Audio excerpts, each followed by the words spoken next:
Last but not least. I hope everyone's awake still. You're going to make sure of that, right? Lights, yeah. Okay, so hi, my name is Abbas Hasan, and I'd like to start off and tell you about my cousin. She's wonderful. She's in her mid-20s. She loves fashion. She has a great corporate career, and she's thinking of starting her family.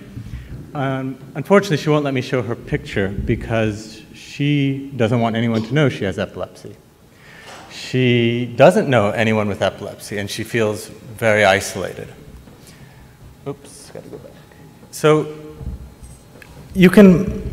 I'm sure everyone in this room can sort of empathize and sympathize and understand why that is. I mean, it wasn't easy growing up, you know. She'd miss school, and sometimes she had unsympathetic teachers. She wanted to aspire to have her own company, but they said, no, you can't. So she ended up getting a corporate job, and she loves it, but there's a lot of stress and travel with her work, which are two things she doesn't need. And then there's the complexities of starting a family and that challenge.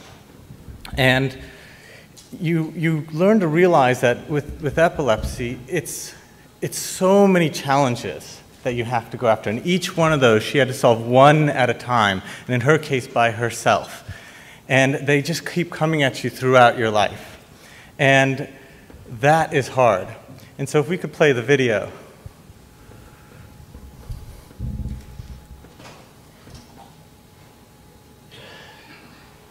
Large support team, because in one way or another, so tackling epilepsy requires a large support team, because in one way or another it affects so many things, from relationships, employment issues, what activities you can and cannot do, from young children to safety within the home, and even aspirations people with epilepsy will have. Despite the great work of doctors, nurses, scientists, charities, family and friends, we're not able to provide the full support people will need. There are often so many different things, aspects we need to tackle, and not enough resources. And it's even more challenging in developing countries. Since I developed the condition, I feel very isolated from friends, family, and jobs. I would often neglect to take my medications because I suppose first of all I was in a state of denial.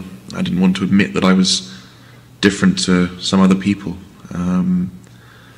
I was also afraid of the side effects, but principally I didn't have anyone to talk to about what I was going through.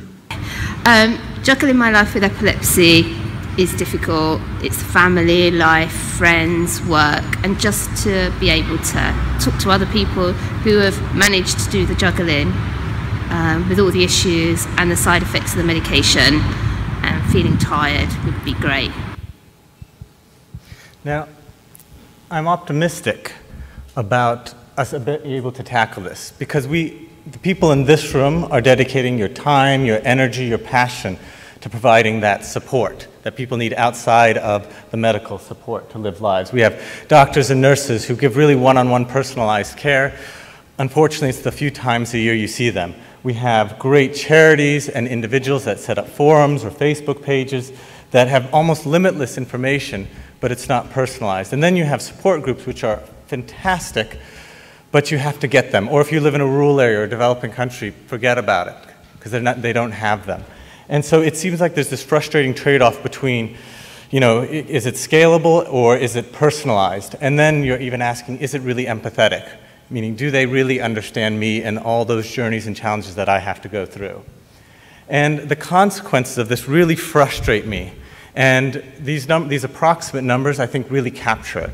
And that's this number 60, which is 60% of people are not adherent with their epilepsy medication. And I think it's a little bit ironic that we're at a conference talking about pipelines for new drugs, and at the same time, people are not taking their medications. And the underlying reasons are complex, and I think we all understand that. It's not just you don't forget about that. And you have to tackle those and unpackage each one of them. Also, this applies to 60 million or 50 million in the current literature people worldwide. And so it's so frustrating that there's that huge number of people that this is applying to. And it's such a large problem. But what if? What if we could use that scale of the problem to our advantage. What if you take my cousin, what if she could find someone else who's in the corporate world, in her early 20s, has, of course, the same type of epilepsy, but much more than that, that wants to start a family, that is interested in fashion, that is just like her. And because there are so many people in the world, we can do that. And we can find people just like my cousin. And that's the simple idea behind my own team.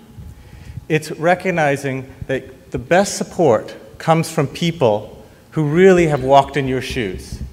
And we've seen that that's evidence shows that peer-based support actually drives medication adherence, drives healthier and happier individuals. And so it's quite simple. First, you register, you put in your information, we collect a good quantity of information from you, around 24 different characteristics. And the one point I didn't mention, which I should, is the reason we don't have this now is because this is the first time we have smartphones in such prevalence, because that means you have anytime, anywhere support that enables you to do this. And even with people over 55, penetration is 30% and rising. And so it really enables us to do this the first time than ever before. Then our matching algorithm that we've developed matches you to 10 others like you against these 24 criteria. So it's not conventional, oh, I have epilepsy and I'm on these medications and these side effects. It's actually, I have epilepsy, I am passionate about running, and I'm a management consultant who has a lot of stress and a lot of travel to deal with, and I have a family with 2 children. And that level of personalization can create ultra-personalized groups of about 10 people. And then simply you chat. And it gives you a chance to connect anytime, anywhere with them. So when my cousin comes out of a meeting with her boss, and her boss says, look, I need you to travel to 6 cities in the next 4 days, she can pull out her phone and send a message to her group saying, guys, I'm really stressed about this. How am I going to manage this? Because I know I'm not going to get any sleep, or should I talk to my boss? Or when she gets a new medication after she leaves her doctor's office, and the medication, some of the side effects is she won't be able to concentrate as well during the first couple weeks. She can go to her team who has that same experience and say, look, we understand that, and they can give her thoughts on how to manage through those first couple weeks because they've lived it, they've experienced it. Or if it's about fashion and saying, you know what, people are telling me I can't get into the fashion business. This is a group that says, yes, you can, because we love fashion and we know how you can get in and we can support you on that. And we don't just stop there because you have this platform. It enables so much more. If people want to opt in, they can opt into using some of our natural language processing technology.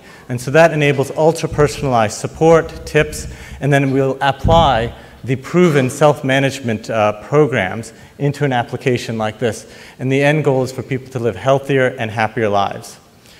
We have a really solid team to do this. This is actually my 3rd social enterprise. The first one I started, I kind of got tired of helping rich people get richer. And so I thought I'd do something good with my life and my experience. The first one, it was a charity. We're nationwide. So we work with about 900 youth, actually, and we're across 4 different countries now. We also have 3 neurologists on the team. We have 3 epilepsy specialist nurses. We've been really lucky. People are really getting behind this. And we also have a neuropsychologist on our team. We have an individual here at the bottom, Hani, who has tremendous health product management experience. And we have Krishna, all the way on the left, who has tremendous technology experience as well. And then, of course, we have, what's very important to us is we have 10 people who have epilepsy that are playing a tremendous role in designing the app and how we work and our matching algorithms. We're in the middle of phase 1 right now, so we're doing a limited public release to recruit and refine our matching algorithms, and we're also launching a formal trial where we'll publish the results at epilepsy conferences, hopefully in the near future, with 300 people across 5 UK hospitals.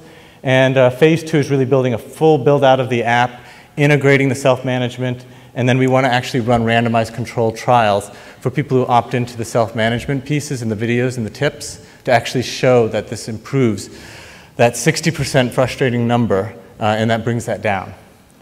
Now, if you believe, like me, that the challenge of epilepsy are complex, and you accept that people are not getting the support they need, and you believe that connecting people with people that are that really understand so many of those different aspects of their lives and are going through those same challenges, that can have a huge effect. We'd really appreciate your support in this competition. Thank you.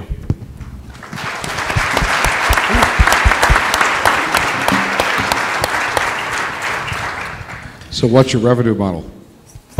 Revenue, how are you going to get revenue out of this? Yeah, that's a really good question. So there's actually a fair number of revenue models that you can take against this, which we're talking to a lot of, we're talking to a lot of different companies because we want to give it away for free. That's really important for us to individuals. And so when you're improving medication adherence, that's extremely valuable in today's world. And so you're looking at hospitals, reduced doctor visits, reduced ER visits. You're looking at pharmaceutical companies that find that very important. Insurance companies, that's very important. In the NHS, where it's more in the UK, which is, sorry, I'm from London. I live in London now. That is extremely valuable. Any way to reduce costs for the system. And our initial thinking is essentially, look, the first year, let's split the savings, and the second year we take a decreasing cut of the savings from that. How, when you have a person matched to this group, I guess experience has taught us that there's always someone in that group that monitors or at least gives a sense that it's not going the wrong way in terms of lack of support, but just to make sure that there's in essence a security piece to it for making sure that either the information's okay or that this isn't going in the wrong direction. What's the plan to address that? Absolutely. We're experimenting with 3 different moderation models. And so self-moderation, and so there's an organization called Ben's Friends, which works with ultra-rare diseases, and they found that very successful. So they find volunteer moderators in each group, and then you just train them up on how to moderate. So that's one model. Another model is using an epilepsy specialist nurse to monitor the conversations. And so that's what we're doing now, where we have an epilepsy specialist monitoring all the conversations. And because it's technology-based, she can actually look through quite a bit. And then we're looking to support that in the future with sort of keyword and natural language processing, where you're saying, you should be careful about that statement. And then we're also looking at just facilitators as well, again, supported by the technology in the future. What's the ratio of facilitator to people that they're addressing, or their group, I guess, support group?